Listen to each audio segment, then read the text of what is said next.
Welcome students, I am Vinay Mathur, working as assistant professor in JIT SATG, and today we are going to discuss about the file system and the storage of files in Unix.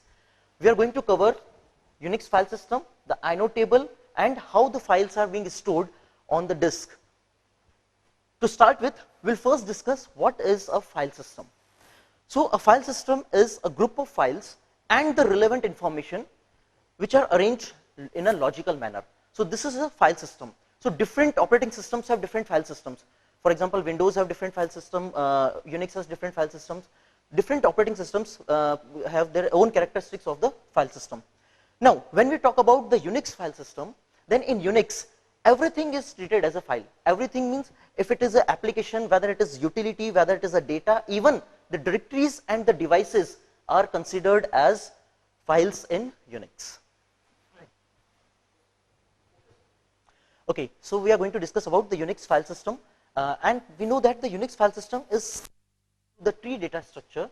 That is, it is a hierarchical data structure.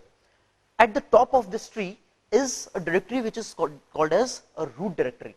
That is the top of the this data structure.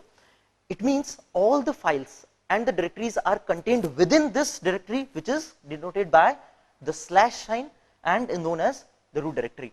Now we will have a look at the diagrammatical structure of this Unix file system.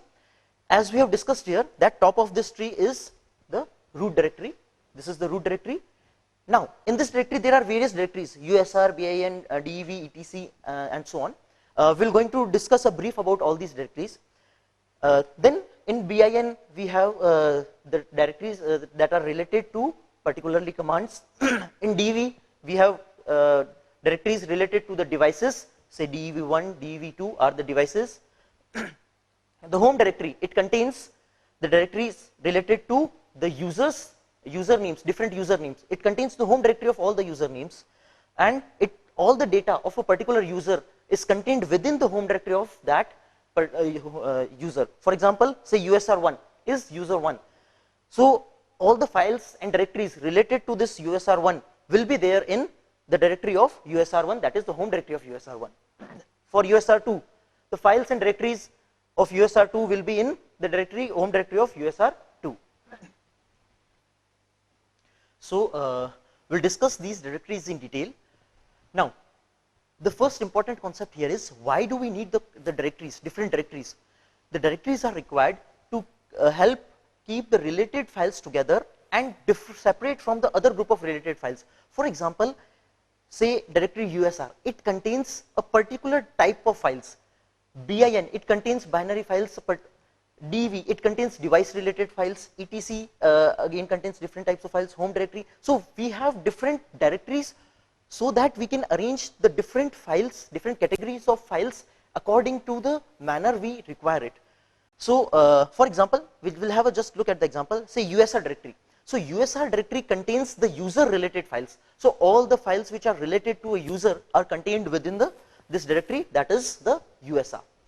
Similarly, if we consider this DEV directory, so this DEV directory, as the name suggests, it contains the device related files. So all the devices that are attached to our system, for example, it may be a printer, it may be any CD drive, it may be any disk also. So the information related to those devices are contained within this directory, that is DEV. Then we have the TMP directory. It contains the temporary files. Suppose we are doing any task and in between some temporary files are being created. Any information related to that is contained within this directory, that is the TMP directory. Then we have the BIN directory, that is, it contains the executable files for most Unix commands. Most of the Unix commands, the executable files are contained within this BIN. We can see here, for example, cat command, date command, who command. So the executable files related to these commands is there in this BIN directory. Similarly, we have the LIB directory. It contains the library functions which are useful for most of the programmers. The most programmers programming related tasks these are contained in the directory, that is the LIB directory. Now, the most important directory is the home directory.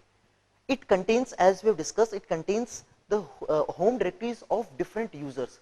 So every username has one directory in home directory. For example, say USR1, so this is user1, it has a directory in this home directory.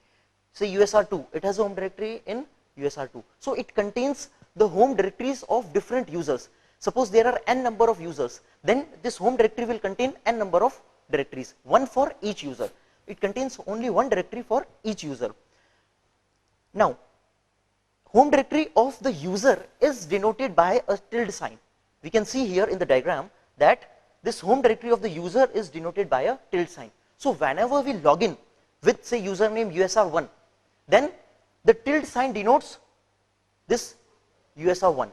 If we log in with username USR2, then it denotes the home directory of USR2.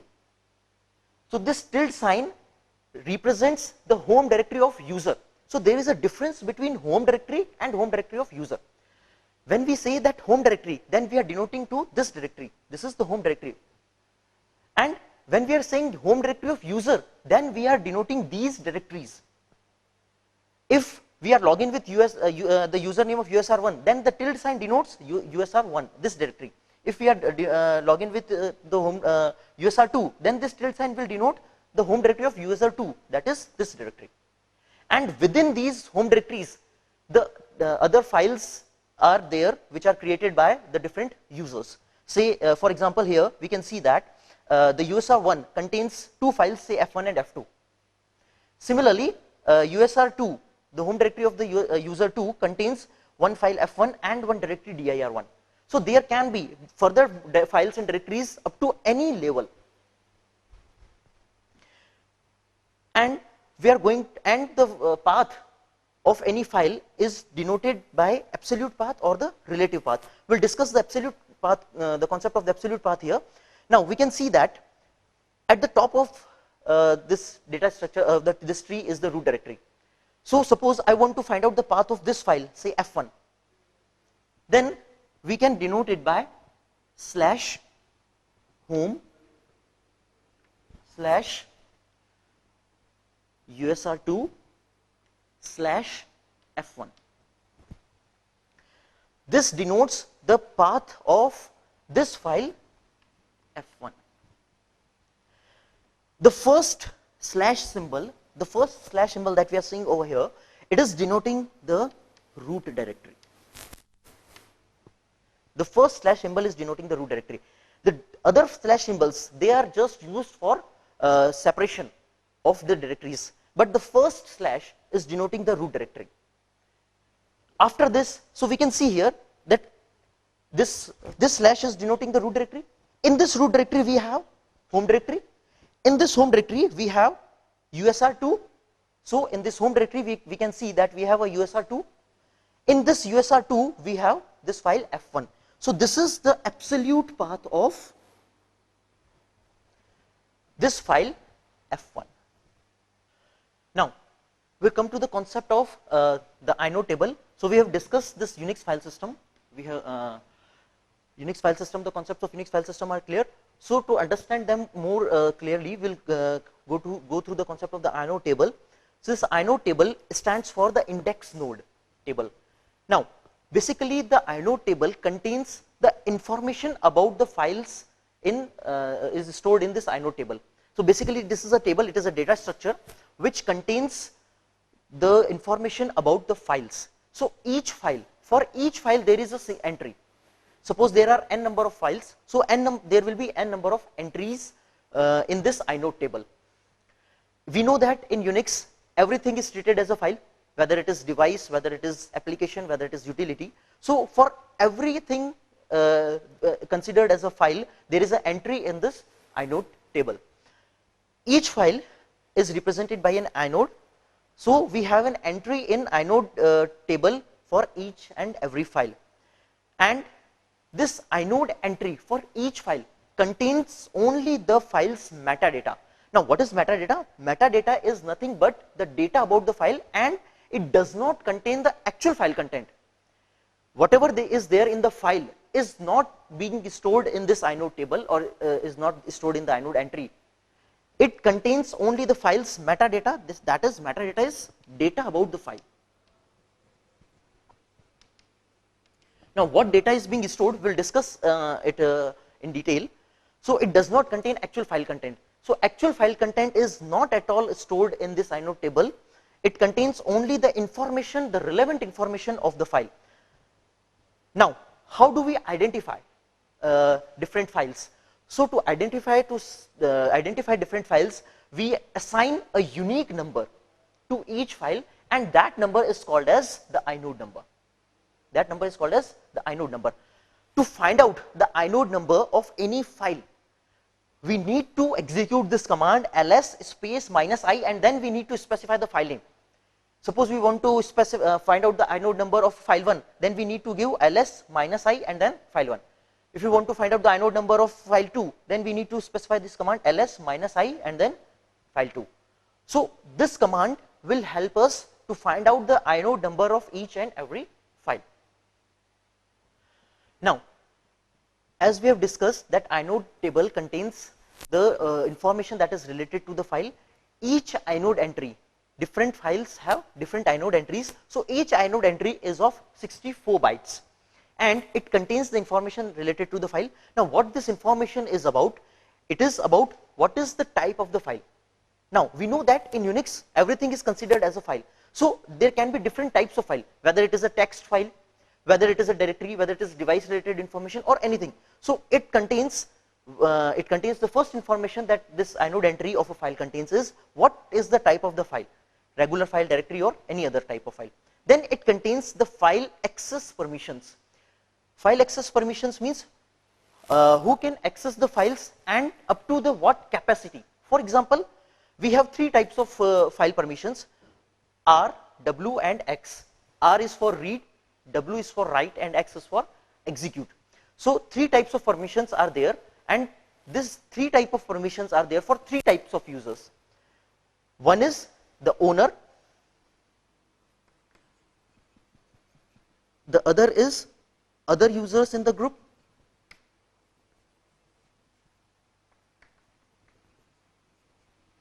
and finally other users.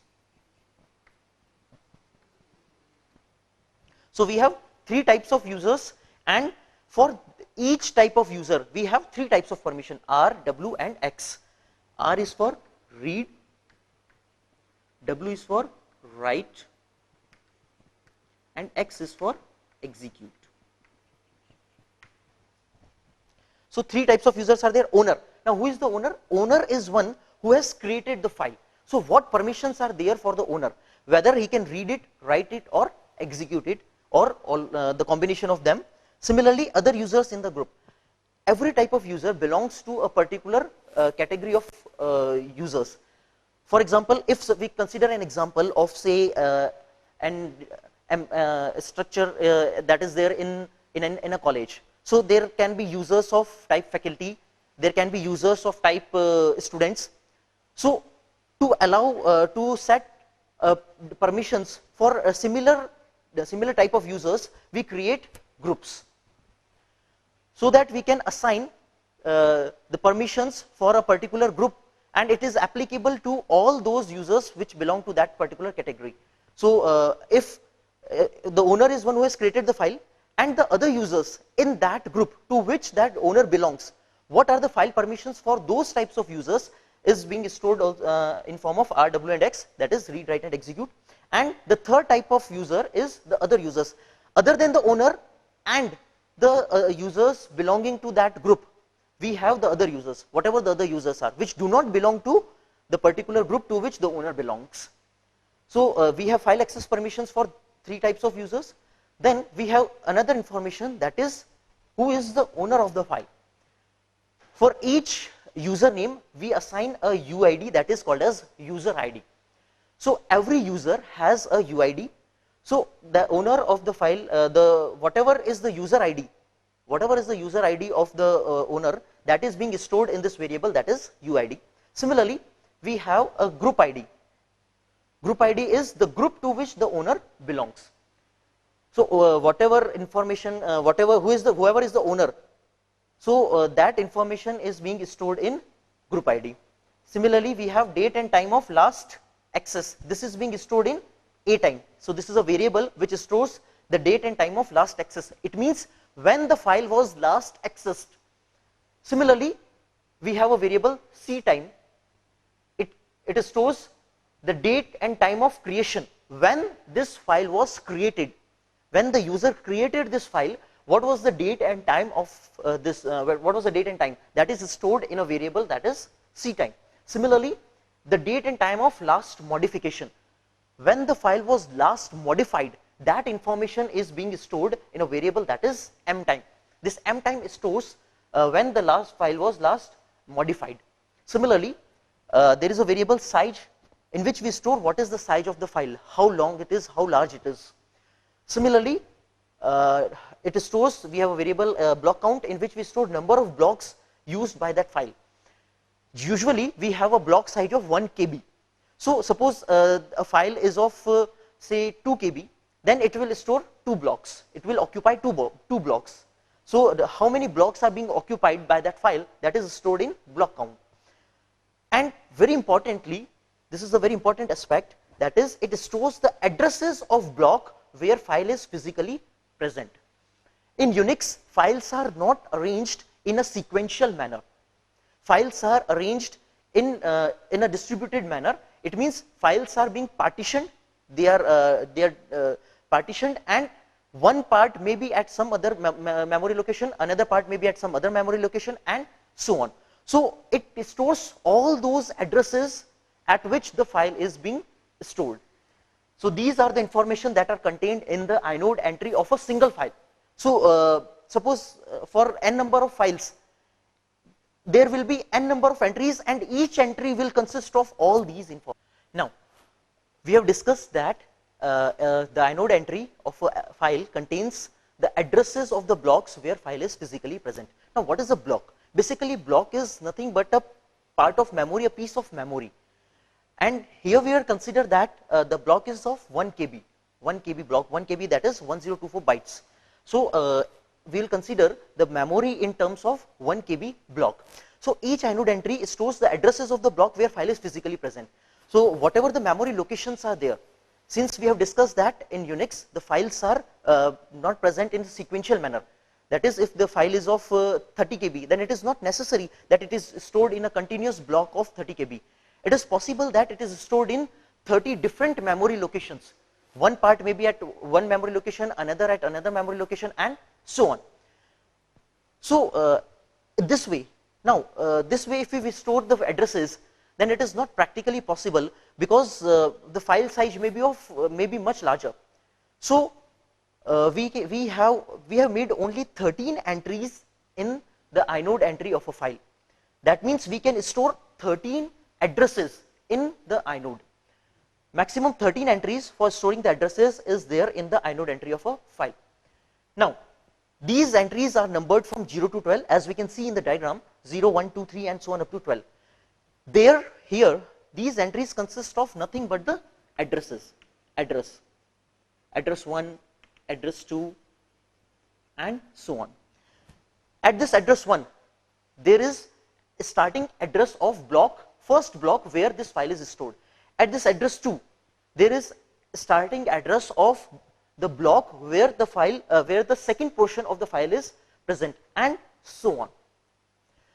Now, looking at this, we can consider that we cannot store a file of size greater than 13 KB, but it is not so, because we have only 13 entries. So we must be able to store only 13 file of size only up to 13 KBs only. But practically we can store files of much larger size. We'll discuss how we can do that. So we'll use the concept of indirection for that. Now we'll discuss in detail how these files are stored, in these addresses are stored, how those files are accessed. Whenever we want to read any file, then what happens? That file is, then the inode entry for that file is being read. From that 0th entry, we will be able to find the address 1, that is the first portion of the file. That first portion of the file is read. Then from this address 2, that is at the first entry, address 2 is there, that is the second portion of the file. From this second portion of the file, another portion of the file is fetched. Then at this entry 2, the third portion of the file is fetched, and so on. These files are being fetched. Now we'll discuss how it is going to store the how the files are being stored and how they are fetched.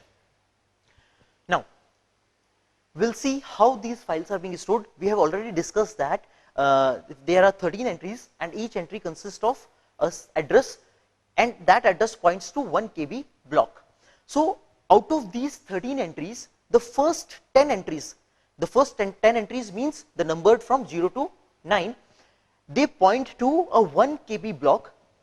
As we have discussed already, that these points to a 1 KB block. We can see here in the diagram that this address is 1396 and it is pointing to a 1 KB block address.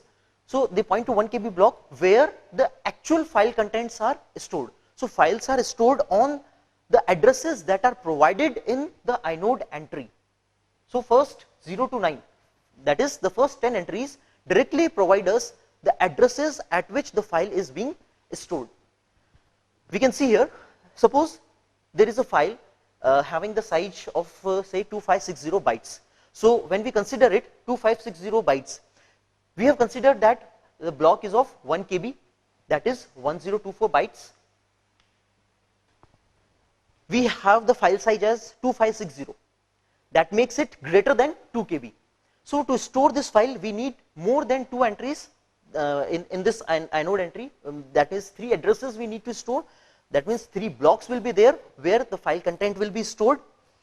So let us consider that the first portion, the starting address of the file where it is stored is 1396. So when we see 1396 is the starting address where the first portion of this file is being stored. Since the block is of size 1024 bytes, so we'll add 1023 to find out the last address where the file content will be stored in this block. So it comes out to be 2419. So the first portion of this file will be stored from address 1396 to 2419. We can see here that the first part of the file is stored on the address 1396 to 2419. This is 1 KB of block where the first portion of this file is being stored. Similarly, we can see here this second entry, that is which is denoted by the index 1, is giving us the address 5874.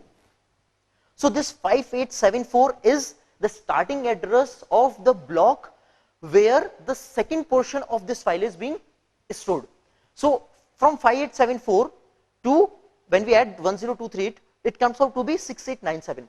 So the second portion of this file is being stored at the memory location 5874 to 6897, which is again denoting 1 kilobyte block, 1 KB block it is denoting. So second portion of this file is being stored at the addresses 5874 to 6897. Similarly, the third entry, that which is being denoted by the 2, gives us the starting address, say 9327. Now in these two blocks we have already stored 2 kilobytes, that is 2048 bytes we have already stored. The file size we can see here is of 2560 bytes. So the remaining, that is 512 bytes, will be stored in the third portion or the third block. So suppose the starting address is 9327. From 9327, when we add 511 to it, we get 9327 to 9838. This is going to store the third part of the file. But we know that one block is of 1 kilobyte. So in this block only 512 bytes are being utilized. Remaining 512 bytes are not being utilized by this file. So they may be empty or they may be utilized by someone for some other purpose. So we can see here that this file of size 2560 bytes, this is how it is stored. The inode entry consists of only 3 addresses. At those 3 addresses we have the actual file content. So if the file is of size maximum up to 10 KBs, since we have seen here that first 10 entries point to 1 KB block. So if the file size is of maximum 10 KB, then that can be stored from 0 to 9. from 0 to 9.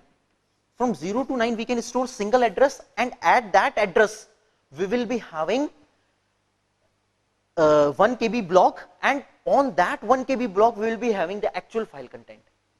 So this is how, if this is how the files are stored if they are of size up to 10 KB. Files greater than 10 KB are stored in some other way. We'll discuss how they are stored.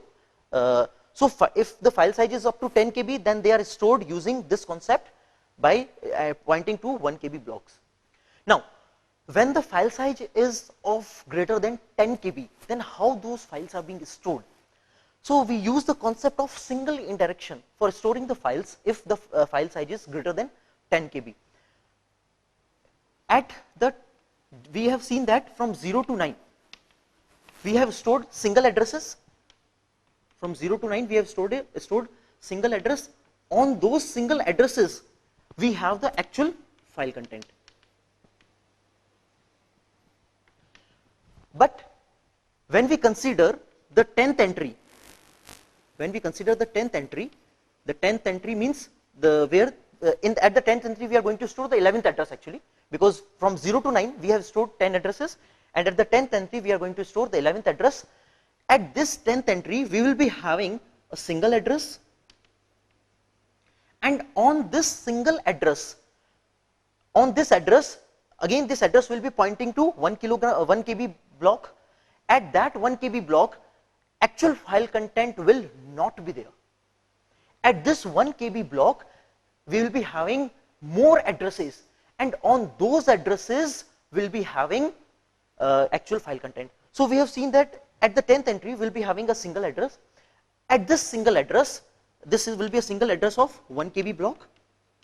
So at this 1 KB block, now we can see how many addresses can be stored in 1 KB block.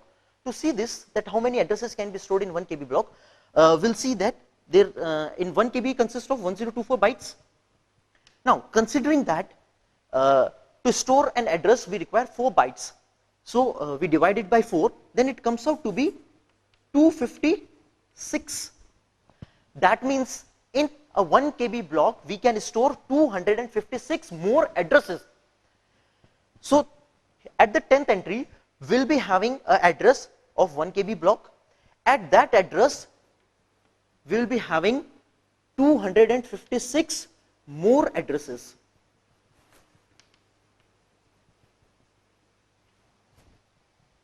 And on these 256 addresses we will be having the actual file content. So here we will be having the file content. So you can see the difference, that from 0 to 9 we are having an address of 1 KB block, and at that address we are having the actual file content. Whereas in the case of the 10th entry, we are again storing a single address which is pointing to 1 KB block. In that 1 KB block, at that 1 KB block we are not having the actual file content, but we are having more addresses on it. So at this 1 KB block, how many addresses we can have? 1024 by 4, that comes out to be 256. So we are having 256 more addresses on this 1 KB block pointed by the entry in the inode table, and at these 256 more addresses we are having the file content. So we can see that from this 10th entry, from only this 10th entry, we can store a file of size 256 KB, because we can store 256 addresses here, and each address here, each address is pointing to 1 KB block. Each address is pointing to 1 KB block. So basically it is containing 256 addresses. So each address is pointing to, at each address we are having the actual file content. So only at the 10th entry, we can have a file which we can store up to 256 kilobytes of file content. Now we'll see, we have already seen that at the 10th entry we can store 256 more addresses. Now let us see it diagrammatically.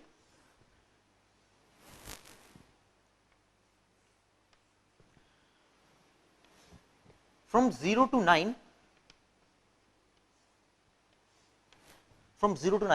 we were storing 10 addresses. At these 10 addresses, we were having the actual file content. At the 10th entry, we are again having one address. This address is of 1 KB block, as we have discussed earlier, that this is the address of 1 KB block. So it is actually pointing to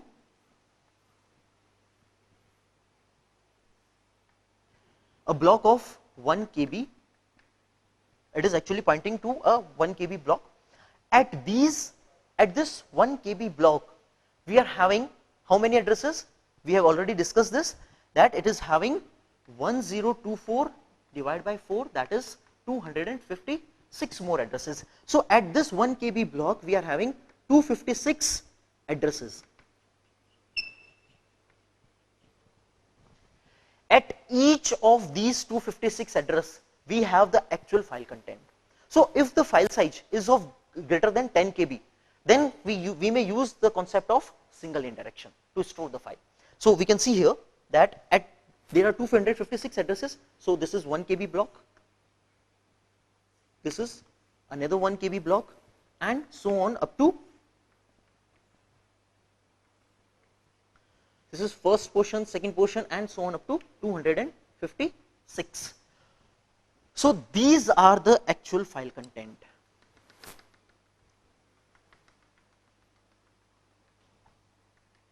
So this is where the actual file content is being stored.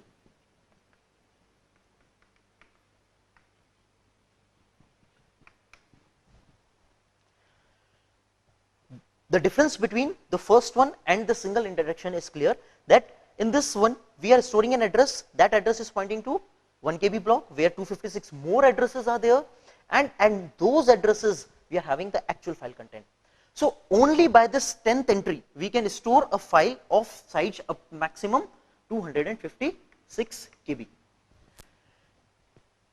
From 0 to 9 combinedly we were able to store a file of size up to 10 KB, but only with this 10th entry we can store a file of size 256 KB, because we are storing an address where we can find 256 more addresses.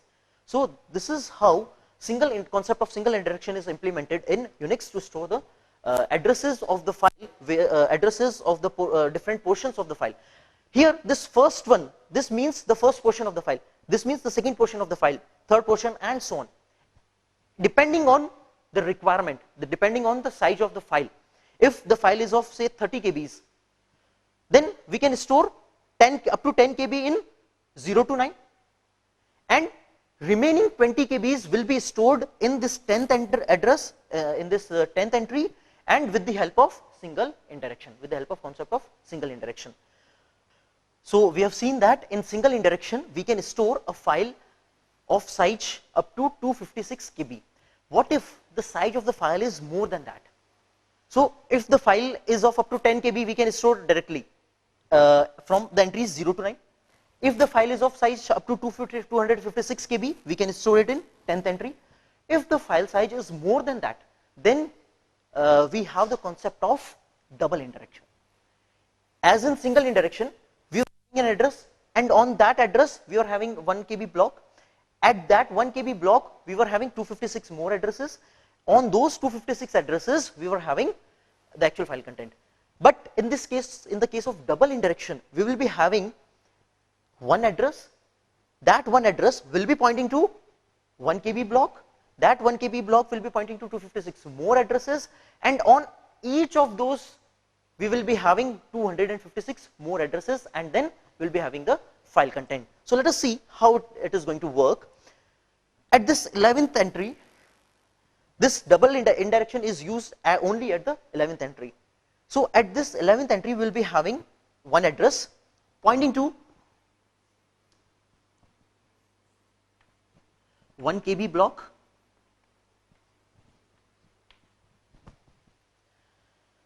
At this 1 KB block, we will be having 256 more addresses.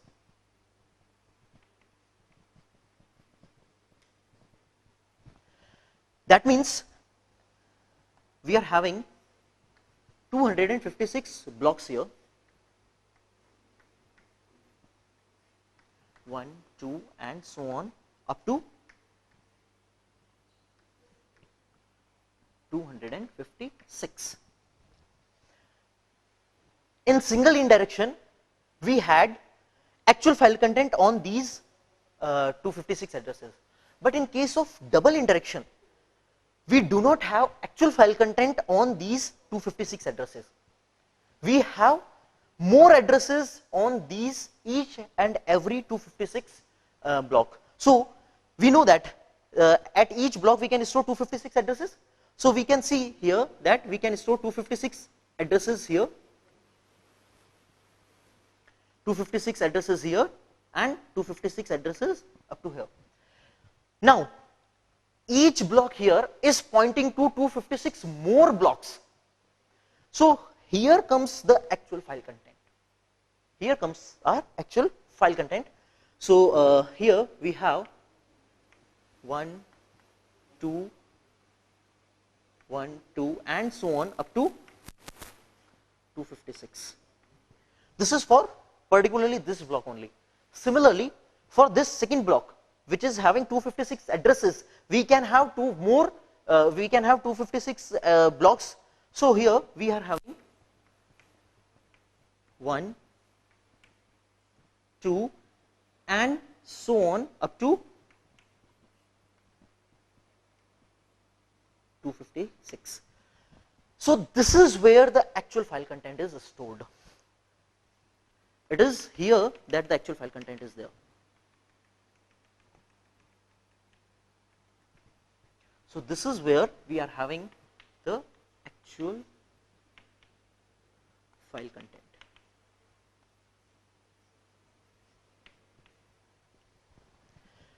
We'll again have a look over here that at the 11th entry we are having one address. One address is of 1 KB block. So at that 1 KB block we are having 256 more addresses. At all these 256 addresses we are again having the addresses, and on these addresses we are having the actual file content. So this is the difference between the single indirection and double indirection. In single indirection we were having address. On that address that address was of 1 KB block. At that address we were having 256 more addresses, and at that 256 addresses we were having actual file content. But here in double indirection, at these 256 addresses we are not having the actual file content. We are having more addresses at each of the block, because it is storing 256 addresses. So on each address we can store more 256 addresses. So basically it comes out to be, now let us have a look how much file size we can store with the help of this double indirection. Just have a look here. We are storing how many addresses? 256 into 256, right? 250 total number of addresses where we are having the actual file content is 256, and each block is having 256 addresses, and there are 256 addresses. So we are having actual file content that we are having is 256 multiplied by 256. Now it comes out to be 65536 KBs. When we divide it by 1024, then it comes out to be when it divide by 1024, then it comes out to be 64 MB. So only with the help of 11th entry we can store a file of size up to 64 MB. This is possible only with the help of this 11th entry, because at this 11th entry we are not storing the actual content. We are storing address, more addresses, and at those addresses we are having the actual file content. So only at the 11th entry we can store 64 MB. Now we have seen that in double indirection we were able to store a file of size up to 64 MB. Suppose the file size is much greater than that, it is more than 64 MBs. So Unix provides us the facility to store a file of size more than that. We know that from 0 to 9 we can store addresses. On those addresses we were having the actual file content. At the 10th we were using single indirection.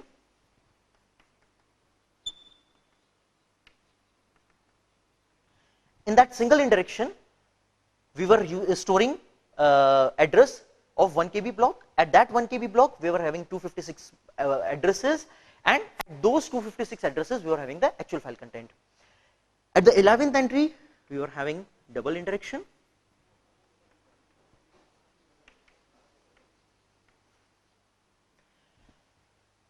At this double indirection we were storing one address in the inode. At that address we were having 256 more addresses. On those 256 addresses, each pointing to 256 more, we are having 256 into 256, that comes out to be 64 MB. Now, for files of size larger than that, we are having the concept of triple indirection. So, to store a file having of the size more than 64 MB, again, what we are doing here is we are storing a address here, and this is nothing but an address of 1 KB block. At this address we are having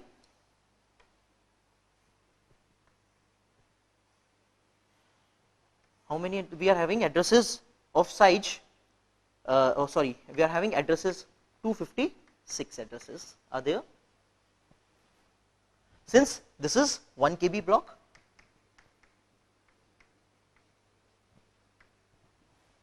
So, we are having 256 addresses here. At each of these addresses we are having further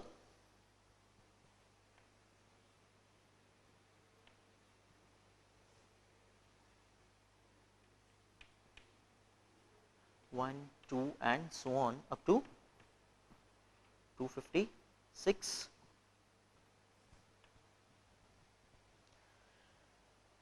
At each of these blocks we are having more addresses, 256 addresses.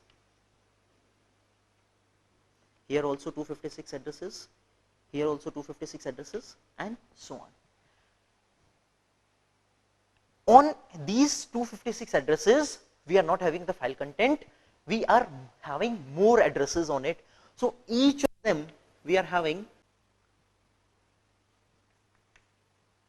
1, 2 and so on up to 256. Similarly, here also 1, 2 and so on up to 256. So, here also we are having the addresses and not the file content.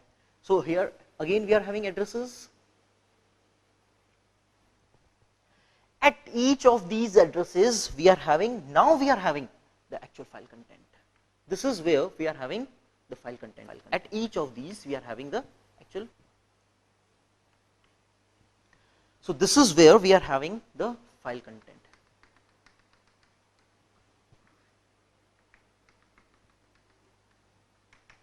This is the actual file content where the files are stored. So, we will have again look at this.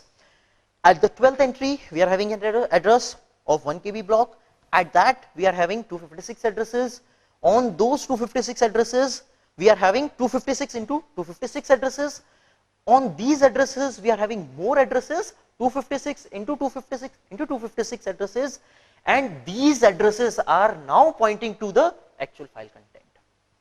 So, this is where the actual file content is stored.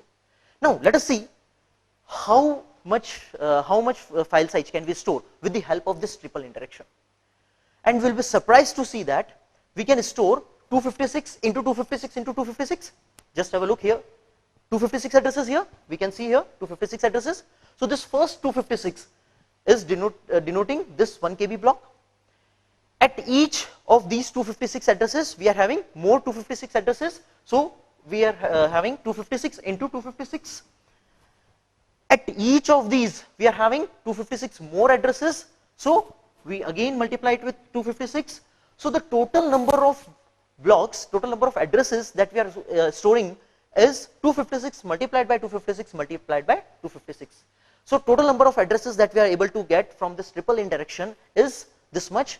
So, we can store that much blocks, we can store a file which can occupy that much blocks. So, we can see it comes out to be 1677716 KBs. When we divide it by 1024, we come then it comes out to be 16384 MBs, and when we again divide it, then it comes out to be 16 GB. That means only with the help of triple indirection we can store a file of size up to 16 GB of file. And practically we don't have file larger than 16 GB. So with the help of triple indirection only, we are able to store a file of size 16 GB. Let us see the size of the file, maximum size of the file that can be stored in this Unix system. It comes out to be 10 KB for 0 to 9th entry. We have seen that from 0 to 9th entry we were able to store one address, and at that address was the actual file content. So from 0 to 9 entry we can store 10 KBs. At the 10th entry we were able to store 256 KB. That was at the 10th entry.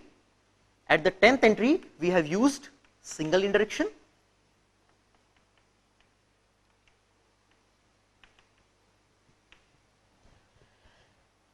At the 11th entry we have used double indirection, and with the help of double indirection we were able to store a file of size up to 64 MBs.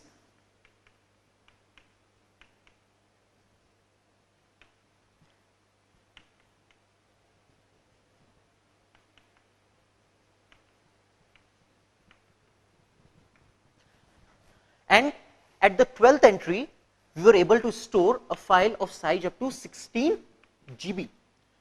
That was at the 12th entry, where we have used the concept of triple indirection.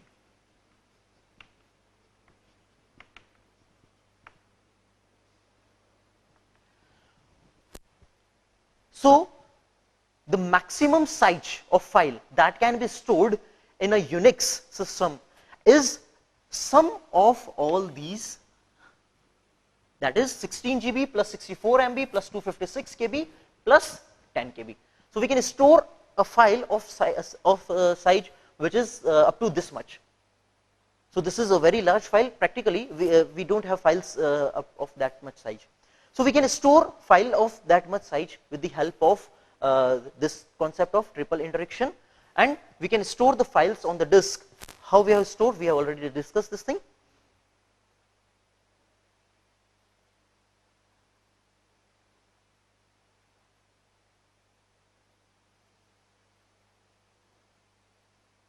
So we had discussed the three things today: Unix file system, the Inode table, and how the files are being stored on the disk. So we'll have an overview of what we discussed today. We discussed the Unix file system. The Unix file system was of tree hierarchy. It was just like a tree data structure where the directories were arranged in hierarchical order, and the top of the tree was root node. Then we had different nodes, different directories which stores different types of information. Then we had a home directory here where we were storing the home directories of different users. We had discussed the concept of home directory of user and home directory.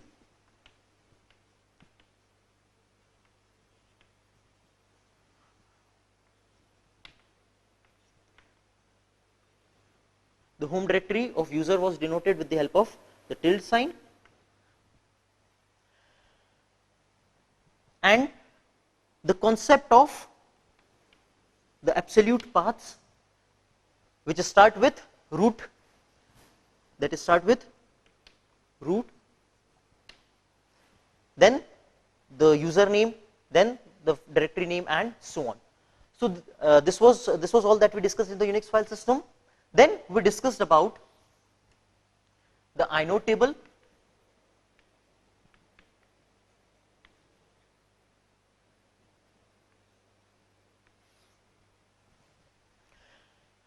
We discussed that the Inode table consists of an inode entry for each and every file, and the inode entry for each and every file consists of information related to the file.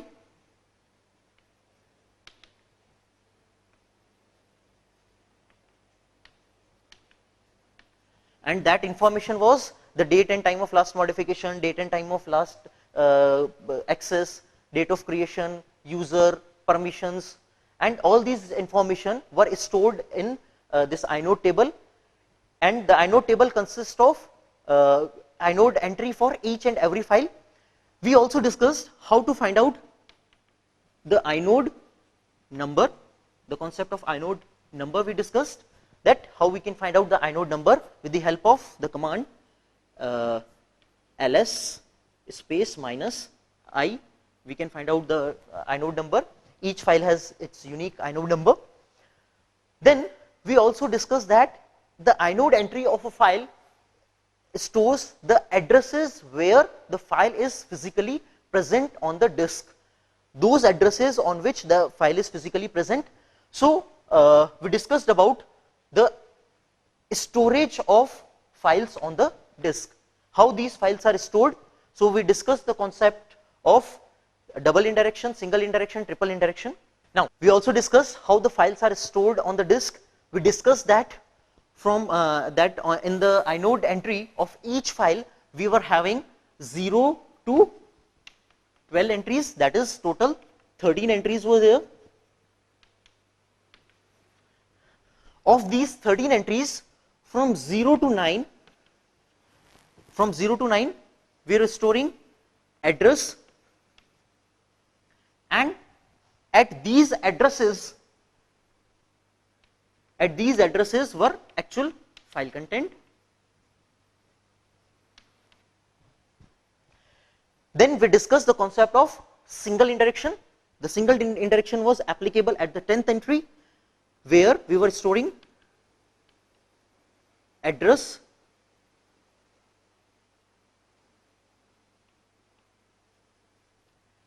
at this address, this was address of 1 KB block. At this address we were having 256 more addresses, and on these 256 more addresses we were having the actual file content.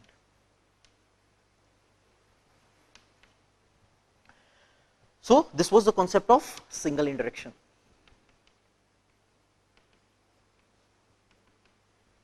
Then we discuss the concept of double indirection, that was at 11th entry. At the 11th entry we were having address of 1 KB block. At these at this 1 KB block we were having 256 more addresses.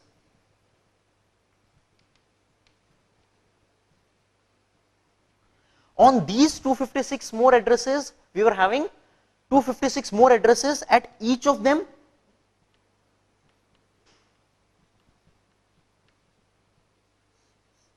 At each block we were having 256 addresses, and each block, and at these blocks we were having the actual file content.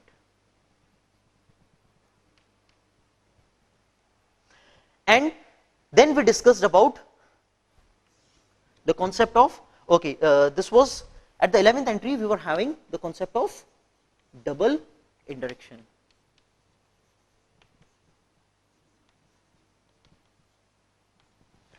Then we discussed that at the 12th entry we were having the concept of triple indirection.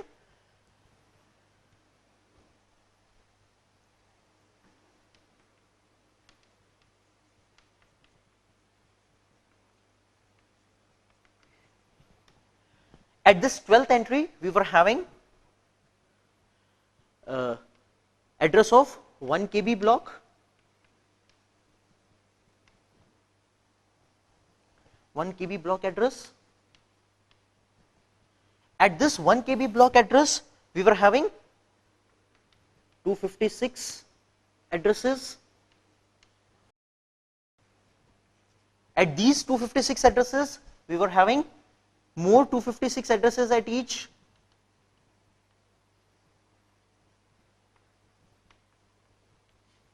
At these 256 addresses we were having more 256 addresses,